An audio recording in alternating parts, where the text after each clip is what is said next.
I woke up at 5 in the morning to the sound of my phone buzzing with what I assumed would be an emergency call, but instead found 3 notices from the Pleasant Valley Homeowners Association stacked in my email inbox like bills from a loan shark.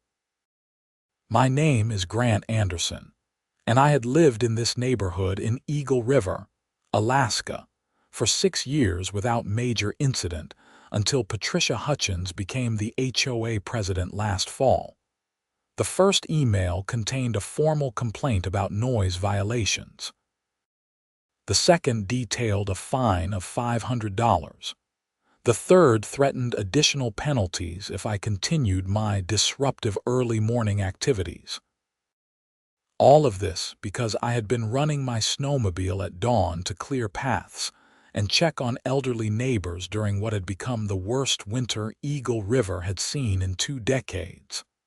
I sat at my kitchen table, coffee growing cold in my hand, staring at the words on my screen.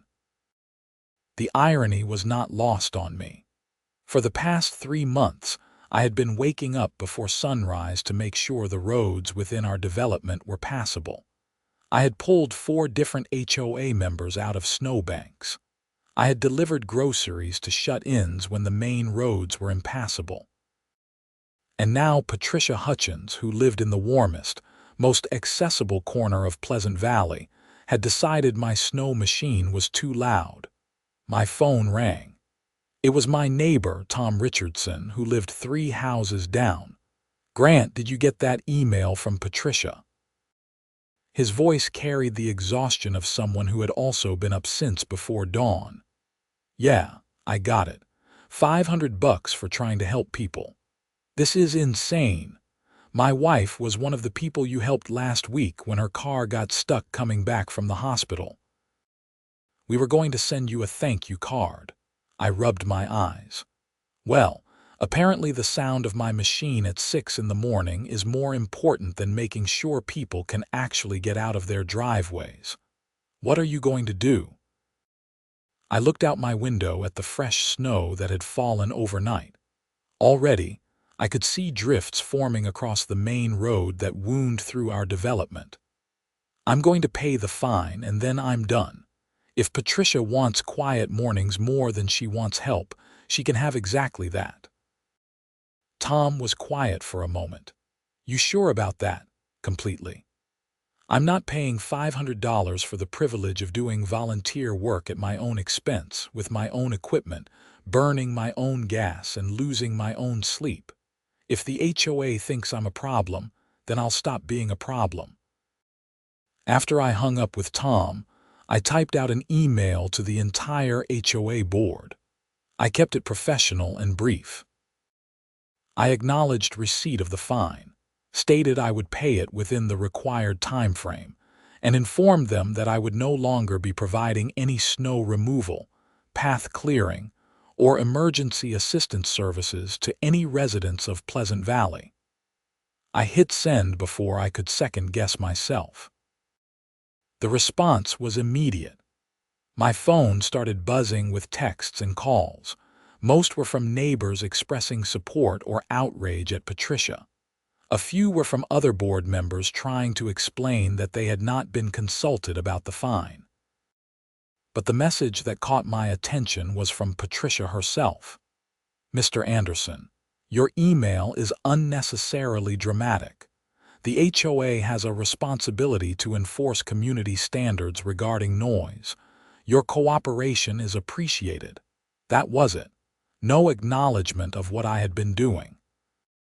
No recognition that her own mother, who lived 2 streets over, had been one of the people I had helped dig out just last month. Just a cold, corporate-speak brush-off that made my blood pressure spike. I paid the fine that afternoon through the HOA's online portal. $500 gone, just like that. Then I parked my snowmobile in my garage and locked the door. The next morning, I slept until 7. It felt strange, almost wrong, but I reminded myself that this was what Patricia wanted. When I finally made my way to the kitchen and looked outside, I saw exactly what I expected. The main road through Pleasant Valley was barely passable. Several cars had attempted to leave for work and were now stuck at various points along the way. My phone had 17 missed calls. I ignored them all and made myself breakfast. By noon, the calls had increased to 34. I recognized most of the numbers. There was Patricia's number, appearing 6 times. The HOA general number called 4 times. Various neighbors made up the rest. I deleted the voicemails without listening to them and went about my day. That evening, Tom came by my house. His face was red from the cold, and he looked exhausted. 3 cars are still stuck on Jefferson Drive. Patricia tried to call a towing company, but they said they cannot get their trucks in here until the roads are better cleared. The city plows only do the main highways, not private developments. I nodded. That sounds like a problem. Grant, come on, people need help. Then Patricia should help them, or the HOA should hire someone. I was told my services were not wanted. I was fined $500 for providing those services. So now I'm not providing them anymore. This is what was requested. Tom ran his hand through his hair. She's furious. She's sending out emails saying you are being petty and irresponsible. I'm being exactly what she asked me to be. I'm being quiet. My snow machine has not made a single sound since I received that fine. People are going to be late for work tomorrow. Then they should take that up with the HOA president. Tom studied my face for a long moment. You are really going to stick to this? Absolutely. He left without another word, and I felt a small pang of guilt. Tom and his wife had always been good neighbors. But I had to draw a line somewhere. I was not going to be punished for helping people and then expected to continue helping them anyway. The next day brought fresh snow, another 8 inches, and with it came fresh chaos. The situation in Pleasant Valley went from inconvenient to critical. The main road was now completely impassable without a plow or someone on a snow machine packing down the snow. People who had to get to work were trapped. People who needed to get groceries could not leave. One elderly woman, Mrs. Chen, needed to get to a doctor's appointment and had to call an ambulance because no regular vehicle could reach her house. My phone never stopped ringing. I stopped answering it entirely and eventually just turned it off. On the 3rd day, someone knocked on my door. When I opened it, I found Patricia Hutchins standing on my porch, wrapped in a designer winter coat that probably cost more than my snowmobile, her face pinched with cold and anger. Mr. Anderson, we need to talk. Good morning, Patricia. What can I do for you? You can stop this childish behavior and help clear the roads. I leaned against the door frame. I'm afraid I cannot do that. I was fined by the HOA for running my snow machine in the early morning. To avoid further fines, I have ceased that activity. Her eyes narrowed. You know perfectly well that we need those roads cleared. People cannot get out of their homes. Yes, that does seem to be the situation. Have you considered hiring a snow removal service? Do you have any idea what that would cost? Probably more than the free service you were getting before you fined me. Her face flushed. You are being deliberately obstructive. No, I'm being compliant. You wanted me to stop running my snow machine at dawn. I stopped. You wanted me to adhere to community noise standards. I'm adhering. The fact that this creates problems is not my responsibility. I'm just a homeowner following HOA rules. This is ridiculous. We will take further action if you do not cooperate. I felt my temper start to rise. Further action? Like what? Another fine? Go ahead. Fine me for not volunteering. Fine me for not spending my own money and time to help people who then turn around and punish me for it. See how that goes. You are being selfish. I'm being exactly what you made me. You wanted me to stop, so I stopped. You do not get to have it both ways, Patricia. She opened her mouth to say something else, but I closed the door. I was done with the conversation. That evening, another email came through from the HOA board.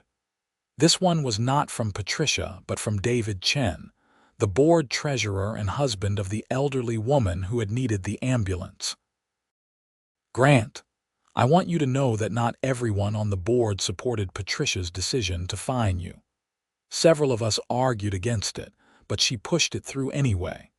We are in the process of trying to reverse the fine and apologize for what happened. Please reconsider helping the community. My wife told me you were the one who helped her get to physical therapy appointments 3 times last month. We are grateful, and we know many others are too. The board is meeting tomorrow night to discuss this situation. I read the email twice. David had always been reasonable, and I knew his wife's situation was not easy, but the damage was done. Patricia had made it clear what she thought of my help, and I was not interested in putting myself in a position to be punished again. I wrote back a simple response. I appreciate your message, David. However, my decision stands. I will not be providing snow clearing services anymore. Best of luck with the board meeting. The next day was Saturday, and the snow continued to fall.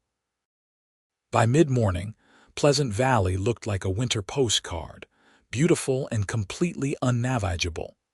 I spent the day inside, working on some overdue home projects and trying to ignore the periodic knocks on my door. That evening, I turned my phone back on to find over 100 messages. Most were angry rants from Patricia and a few of her close friends in the neighborhood. Several were grateful messages from people who understood my position, and one was from the Eagle River Police Department. The voicemail was from Officer Sarah Martinez. Mr. Anderson, this is Officer Martinez with the Eagle River Police. We have received several calls about road conditions in your development and a dispute regarding snow removal. I would appreciate a call back at your earliest convenience to discuss the situation. This is not an emergency, but we would like to understand what is happening. I called her back immediately. Officer Martinez answered on the second ring. Officer Martinez, this is Grant Anderson. I got your message. Mr. Anderson, thank you for calling back. I'm trying to get a handle on what is going on in Pleasant Valley. We have had multiple calls about impassable roads and some sort of dispute with the HOA. Can you fill me in? I explained the entire situation, from the months of volunteer snow clearing to the fine, to my decision to stop helping. Officer Martinez listened without interrupting. When I finished, she was quiet for a moment. So let me make sure I understand. You are clearing snow on private roads within your HOA development for free, and they fine you for noise violations. That's correct. And now you have stopped and the roads are impassable, also correct. And the HOA is upset that you stopped. Very upset. She sighed. Mr. Anderson, I want to be clear. You are under no legal obligation to clear those roads. Those are private roads maintained by the HOA. If they chose to fine you for your volunteer work, that was their decision, and if you chose to stop volunteering, that is your right. However, I do need to inform you that if the road conditions create a genuine emergency and prevent emergency services from accessing homes, that could become a larger problem. I understand. For what it is worth, I would never prevent emergency access. If an ambulance or fire truck needed to get through and called me, I would help immediately. But I'm not going to continue doing daily clearing for people who fine me for the privilege. That's fair. I'll make a note of that. And Mr. Anderson, between you and me, I think you are getting a raw deal here, but I cannot get involved in HOA disputes. Good luck. After I hung up, I felt slightly better. At least the police understood the situation and were not going to try to force me to help. The board meeting that David had mentioned took place Sunday evening. I did not attend. having no interest in watching Patricia try to justify her actions. But Tom came by afterward to fill me in. "It was a disaster," he said, settling into my living room chair. "Patricia spent the first 20 minutes trying to defend the fine. She kept saying you were violating noise ordinances and that rules had to be enforced equally." "And what did everyone else say?" "David pointed out that you were providing a valuable service that would cost thousands of dollars to replace." Margaret Song, the secretary, mentioned that her daughter was one of the people you helped when she got stuck coming home from her nursing shift. Even Bill Kowalski, who usually supports Patricia on everything, said this seemed like an overreach. "So what was the outcome?" Tom grimaced. "Patricia refused to reverse the fine.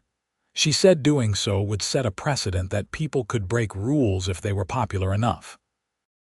The board voted to officially request professional snow removal quotes, but the cheapest one they found was $9,000 for the rest of the season. I let out a low whistle.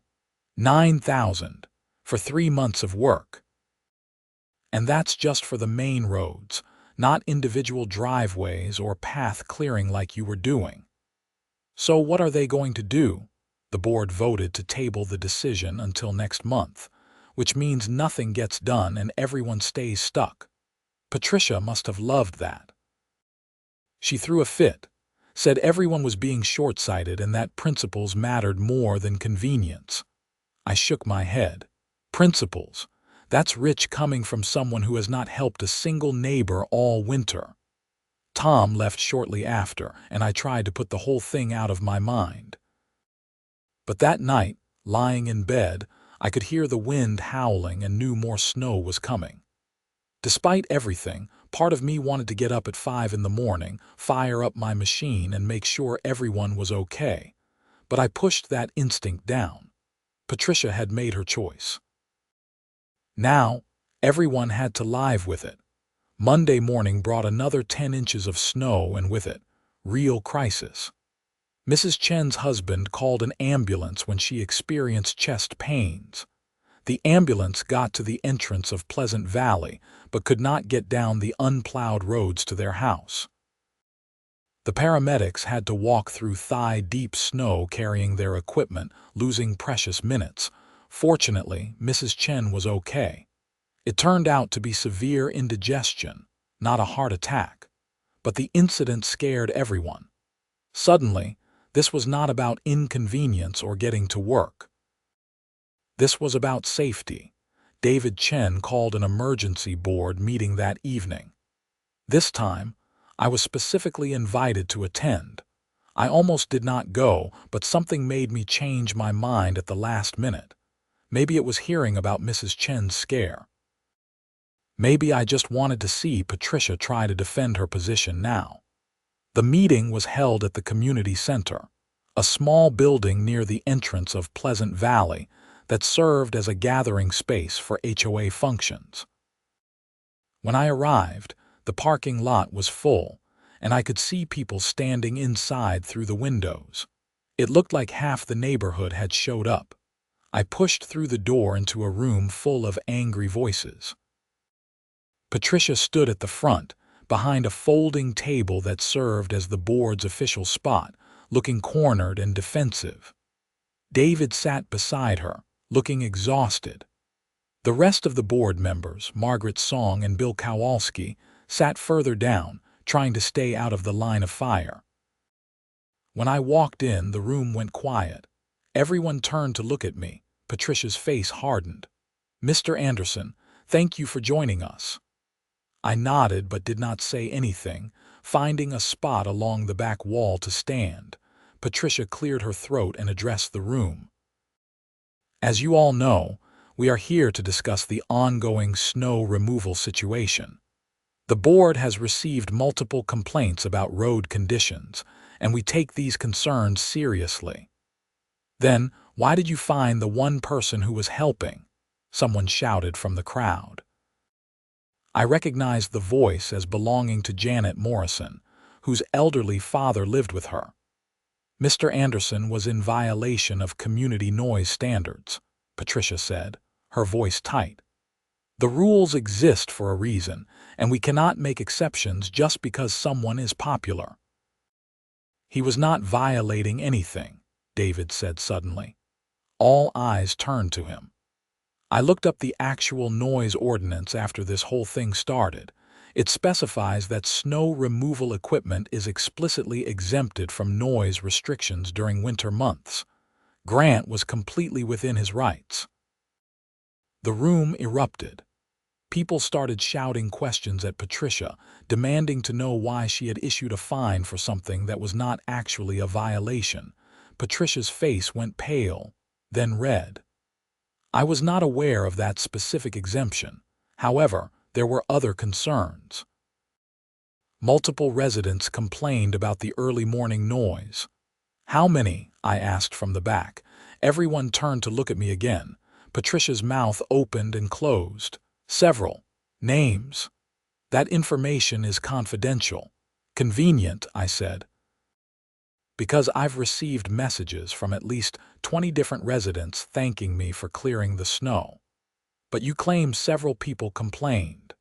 I would love to know who these people are who would rather be snowed in than hear a snow machine for 10 minutes at dawn. This is not productive, Patricia said. You know what is not productive? Janet Morrison stood up. Fining someone for helping people and then expecting them to keep helping. You will grant an apology and a refund. I second that, Tom called out. Third, someone else added. Patricia looked around the room, finally seeming to realize she had lost control of the narrative. Fine. The fine will be reversed and Mr. Anderson will be reimbursed. Are you satisfied? No, I said. The room went quiet again. I want to know who complained about me. Because if we are going to talk about community standards and rules, let's be completely transparent. You issued a $500 fine based on complaints you claim to have received. Show me the complaints. Patricia's jaw tightened. As I said, that information is confidential. No, it is not, Margaret Song spoke up. The HOA secretary opened a folder in front of her and pulled out several sheets of paper.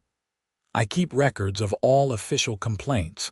We received exactly 2 complaints about Grant's snow machine, one from Patricia herself, the other from her friend Linda Brennan.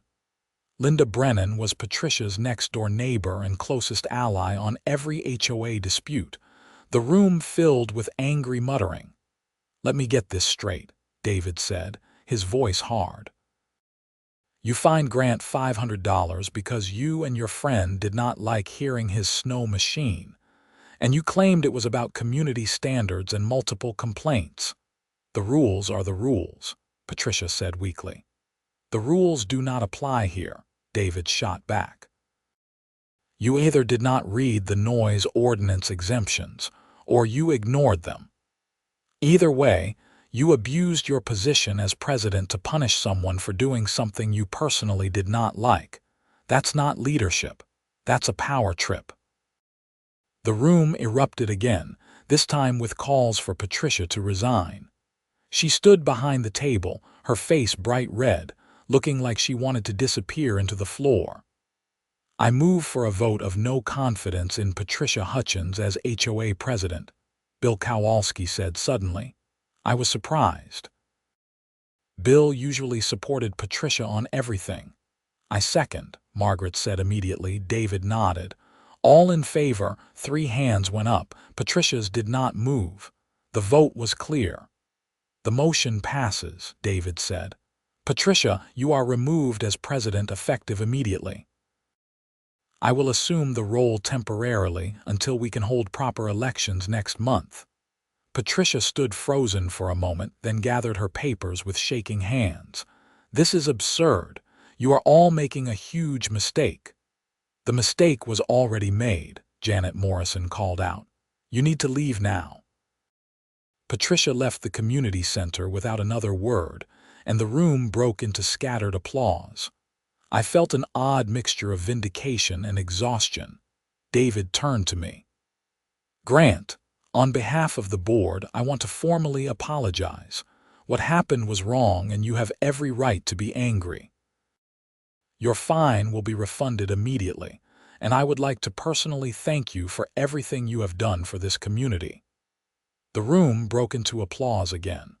I nodded, accepting the apology but still feeling the sting of the past week. After the meeting ended, people came up to thank me and shake my hand. Several offered to help cover the cost of my gas and equipment wear. Others asked if I would reconsider helping with snow removal. I told them all the same thing. I need to think about it. The truth was, I was not sure what I wanted to do. The vindication felt good, but the whole situation had left a bad taste in my mouth. The fact that one person's petty complaint had been able to cause so much damage made me question whether I wanted to keep putting myself in a position to be vulnerable to that kind of treatment. That night, I sat in my living room with a beer and really thought about what I wanted. The easy thing would be to just walk away, to let the HOA hire professionals and wash my hands of the whole mess. But the more I thought about it, the more that felt like letting Patricia win in a different way. I had started helping people because it was the right thing to do, not because I wanted recognition or because the HOA asked me to. If I stopped now, I would be letting one angry person change who I was and what I believed in. And that bothered me more than the fine or the accusations or any of it. The next morning, I woke up at 5. I put on my winter gear, walked out to my garage, and fired up my snowmobile for the first time in over a week. The engine roared to life, loud and powerful in the pre-dawn silence. I spent the next 3 hours clearing paths through Pleasant Valley. The snow had accumulated so much over the past week that it took longer than usual. But I methodically worked through every street, making sure the main roads were passable and checking on the homes of elderly residents.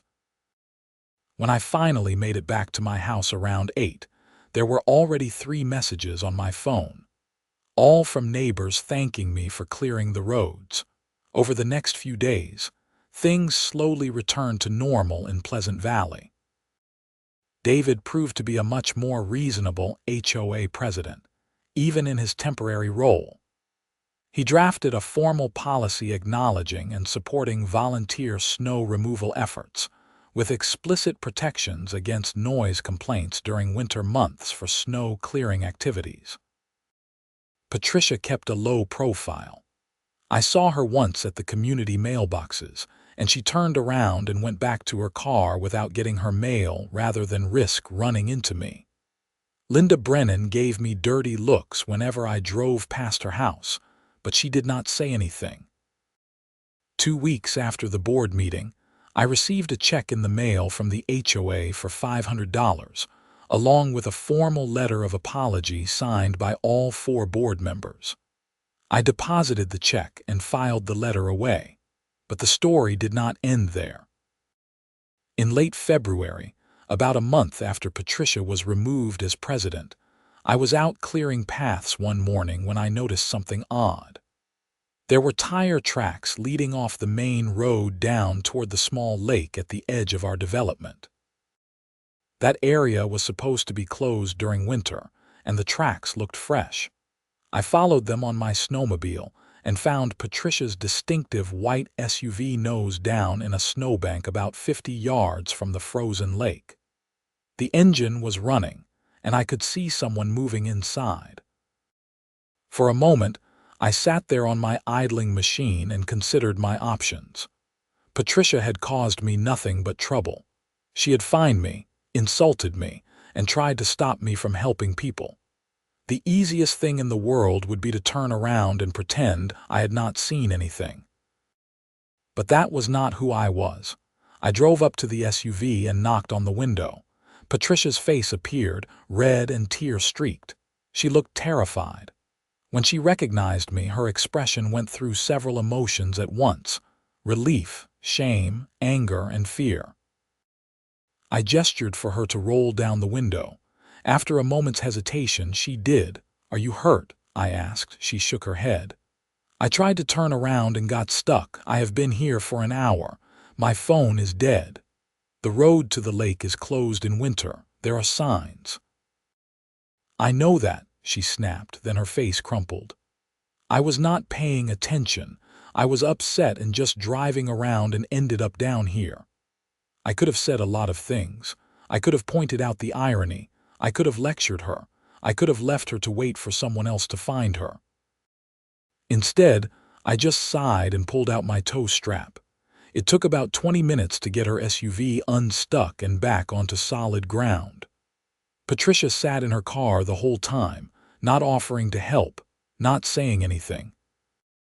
When I finally got her vehicle back on the main road and coiled up my tow strap, she rolled down her window again. "Thank you," she said quietly. I nodded.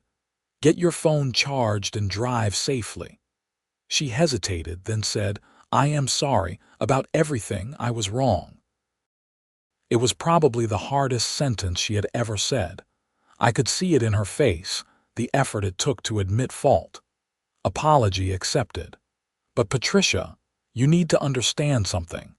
Being in charge of the HOA does not mean you get to punish people for not doing things your way. It means you are supposed to serve the community. You forgot that." She nodded, tears running down her face again. I know I did." There was nothing else to say. I got back on my snowmobile and headed home, leaving her sitting in her SUV on the side of the road. When I told Tom about the incident later that day, he just shook his head in disbelief. "You actually helped her, after everything? What else was I supposed to do? Leave her stuck in the snow? A lot of people would have. Then a lot of people are better at holding grudges than I am." The next day, I found an envelope in my mailbox. Inside was a handwritten note on expensive stationery. "Grant, I cannot express how grateful I am that you helped me yesterday, and how ashamed I am of my behavior over the past few months.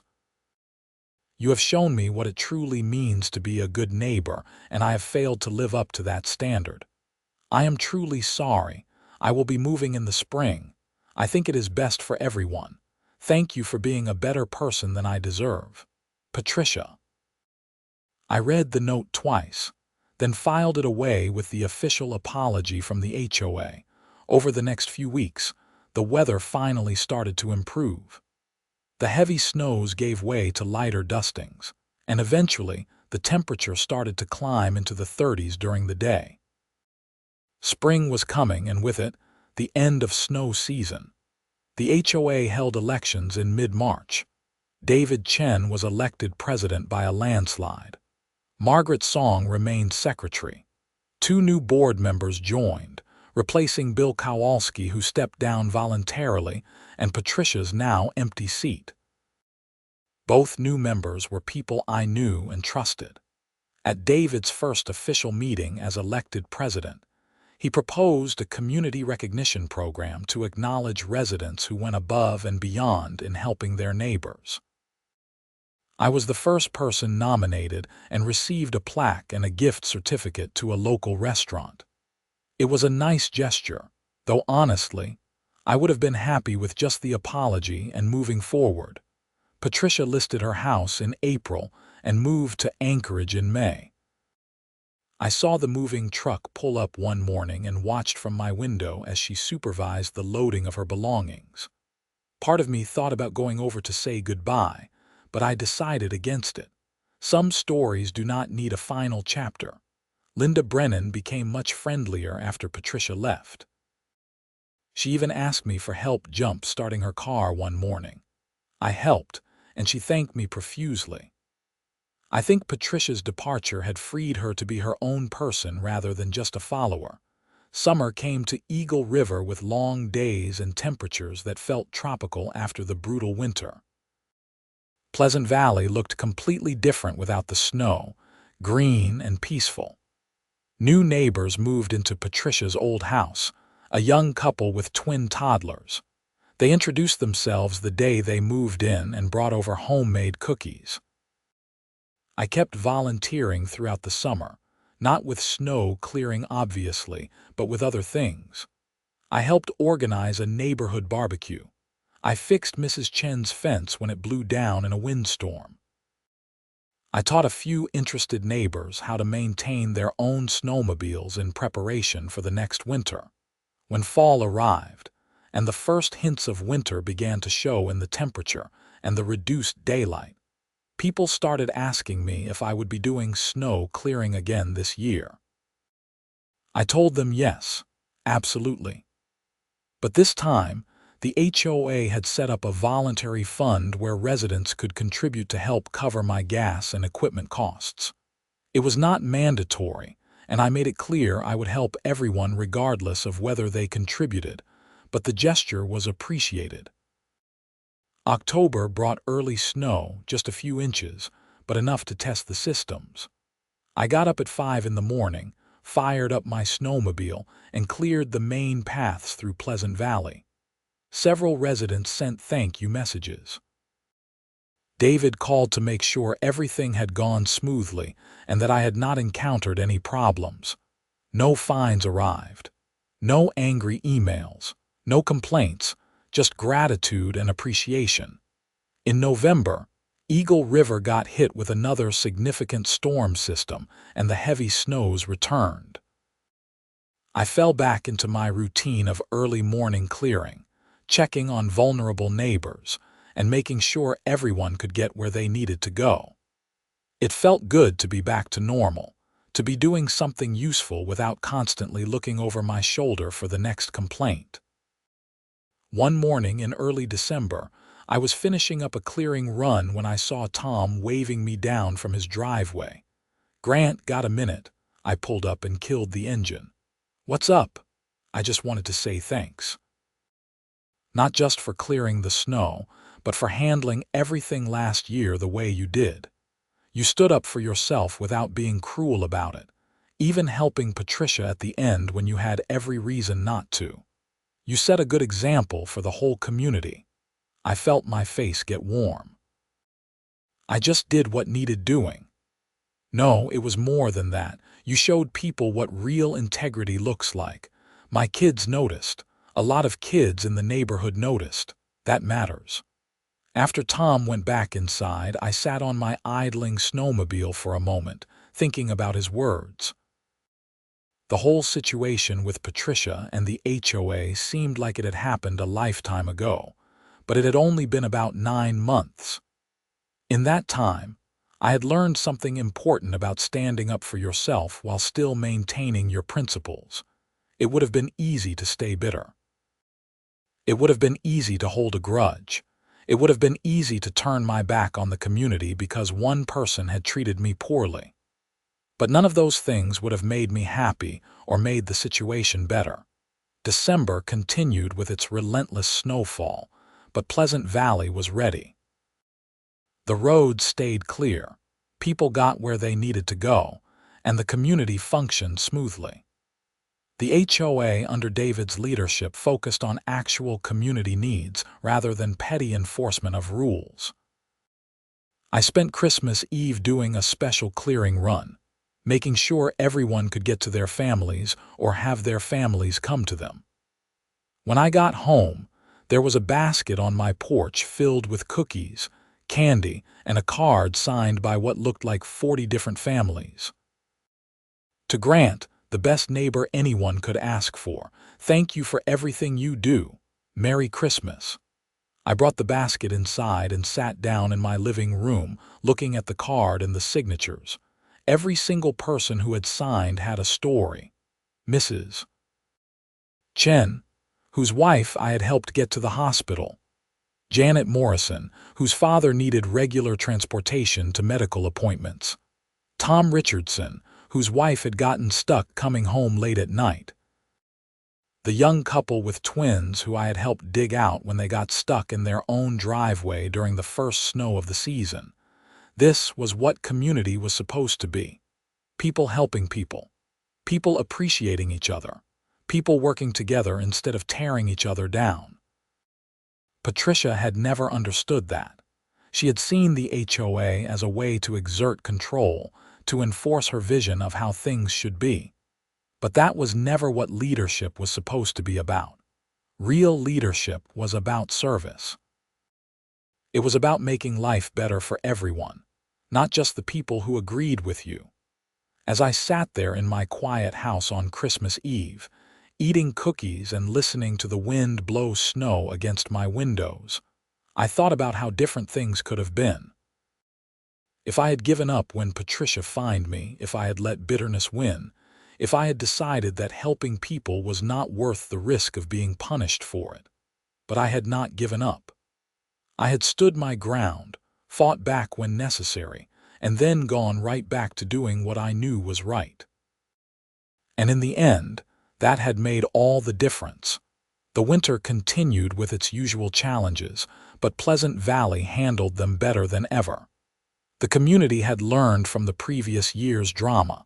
People were more appreciative of each other's efforts. The HOA board focused on supporting residents instead of finding reasons to fine them. And I kept getting up at dawn, firing up my snow machine and making sure my neighbors could face another day. In February, David called me with interesting news. "Grant, I wanted to give you a heads up. We got a request from the Chujic Homeowners Association. They heard about what you do here and wanted to know if you had any interest in consulting with them about setting up a similar system in their development." Consulting? I just clear snow. I am not an expert. You are more of an expert than you think. You know what works, what does not, and how to organize volunteer efforts in a way that actually helps people. They are willing to pay you for your time. I thought about it for a moment. Let me get back to you on that. Over the next few days, I considered David's offer. The idea of helping other communities avoid the kind of conflict we had experienced in Pleasant Valley was appealing. And the extra money would not hurt, especially with the wear and tear my snowmobile had been taking. I reached out to the Chujic HOA and had a long conversation with their president, a woman named Rebecca, who seemed genuinely interested in building a better community. She explained that they had been having problems with snow removal, with residents complaining but no one willing to step up and actually do anything about it. I agreed to meet with their board and some interested residents. The meeting went well. I explained what I did, how I organized my routes, how I communicated with neighbors about needs and schedules, and most importantly, how to set up a system that protected volunteers from exactly the kind of treatment I had received from Patricia. They hired me as a consultant, paying me $2,000 to help them set up their program and train 3 residents who had volunteered to help with snow clearing. It felt good to turn my experience, both positive and negative, into something that could help other people. By March, winter was finally starting to release its grip on Eagle River. The snow became less frequent, the temperatures climbed, and people started thinking about spring cleanup and summer projects. I had one final snow clearing run in mid-March after a surprise late-season storm dropped 6 inches overnight. As I made my way through Pleasant Valley one last time that season, I felt a sense of satisfaction. I had made it through another winter. I had helped my community. I had stood up for myself when necessary and forgiven when it mattered. The incident with Patricia and the HOA fine felt like ancient history now, a problem that had been solved and moved past. But I knew I would never forget the lessons I learned during that time. The importance of standing up for yourself. The value of maintaining your principles even when it would be easier to give in to bitterness. The power of forgiveness without forgetting. When I pulled into my garage after that final run and shut down my snowmobile, I felt ready for whatever came next. Summer projects. More consulting work with other HOAs. Maybe even running for the Pleasant Valley HOA board myself if David encouraged me to. But whatever happened, I knew I would keep doing what I had always done, helping people. being a good neighbor, standing up for what was right while treating others with dignity and respect. That evening, I got a text from Tom. "Last run of the season. Looks like it," I wrote back. "You going to do it again next year?" I smiled and typed my response. "Absolutely. Someone has to keep this neighborhood running. Glad it's you, buddy. Glad it's you." I looked out my window at Pleasant Valley, at the houses where my neighbors lived, at the roads I had spent countless hours keeping clear. This was my community. These were my people. And no amount of HOA drama or petty fines or angry board presidents would ever change my commitment to helping them. The snow would return next winter. There would be new challenges, new problems, new situations to navigate. But I would be ready. I had my snowmobile. I had my early morning routine. And I had a community that appreciated what I did and had my back when it mattered. Sometimes the right thing to do is to stand up and fight. Sometimes it is to walk away and let consequences teach their own lessons. And sometimes it is to extend grace even when it is not deserved. I had done all three over the past year, and somehow I had come out the other side stronger, more confident, and more connected to my community than ever before. As spring arrived in full force and Eagle River transformed from a winter wonderland into a green, living landscape, I reflected on everything that had happened. Patricia's fine had felt like a betrayal at the time, a punishment for trying to do good. My decision to stop helping had felt justified but uncomfortable. The confrontation at the board meeting had been necessary but unpleasant, but all of it had led to positive changes. A better HOA leadership, clearer policies protecting volunteers, a more appreciative community. And personally, I had learned that I could stand up for myself without losing sight of who I wanted to be. The story could have ended differently. If the board had not removed Patricia, I might have stayed stubborn and refused to help even after she was gone. If Patricia had not gotten stuck and I had not helped her, the bitterness might have lingered. If the community had not rallied around me, I might have felt isolated and unappreciated. But none of those things happened. Instead, people showed up. They spoke up. They made changes. And together, we built something better than what we had before.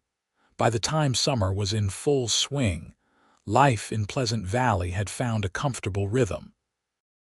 The drama of the previous winter had faded into neighborhood legend, the kind of story people told newcomers with a mixture of disbelief and humor.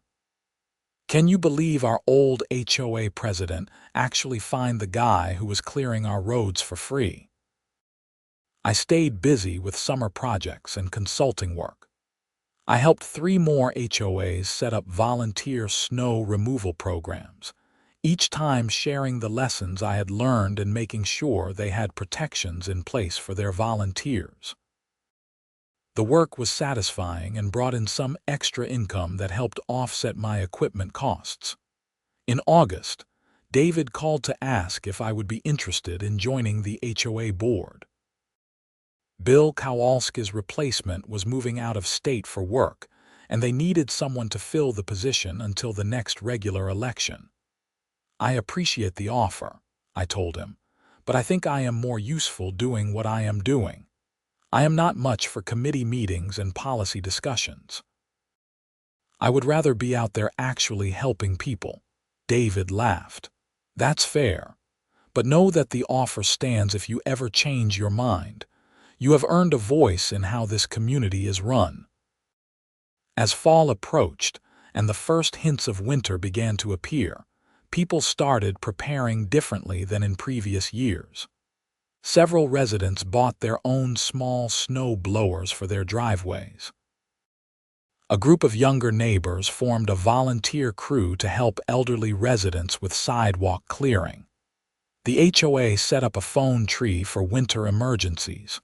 The community was becoming more resilient, more self-sufficient, and more connected. And while I still planned to do my dawn snow clearing runs, it felt good to know that I was not the only one stepping up to help. October brought the first snow, right on schedule. I was up at 5 in the morning, suited up and ready. As I fired up my snowmobile and headed out into the pre-dawn darkness, I felt that familiar sense of purpose and satisfaction. This was who I was. This was what I did. And no amount of fines or complaints or drama would ever change that. The snow crunched under my machine as I made my first pass down Jefferson Drive. Lights were starting to come on in houses as people woke up for work. By the time they came outside, the roads would be clear and passable. They would get to their jobs on time. They would be safe. They would be taken care of. And I would be back in my garage, having a cup of coffee, satisfied with another job well done. That was enough for me. It had always been enough. As I completed my route and headed back home, the sun was just starting to peek over the mountains, painting the sky in shades of pink and gold. It was going to be a beautiful day in Eagle River, Alaska. The first day of another winter season. The first day of continuing to do what I loved for a community I cared about. The HOA had fined me for running my snow machine at dawn. I had quit rescuing stranded HOA members. But that was not the end of the story. It was just the middle. The real ending was this: a community that learned to value its volunteers, a man who learned to stand up for himself while maintaining his principles, and a neighborhood that came together when it mattered most. Sometimes standing up for yourself means walking away. Sometimes it means fighting back. And sometimes it means having the strength to return to doing what is right, even after you have been wronged. I had done all of that, and I would do it again without hesitation. Because at the end of the day, being a good neighbor is not about getting recognition or avoiding conflict. It is about showing up, doing the work, and being there for the people who need you, even when they fine you $500 for the privilege.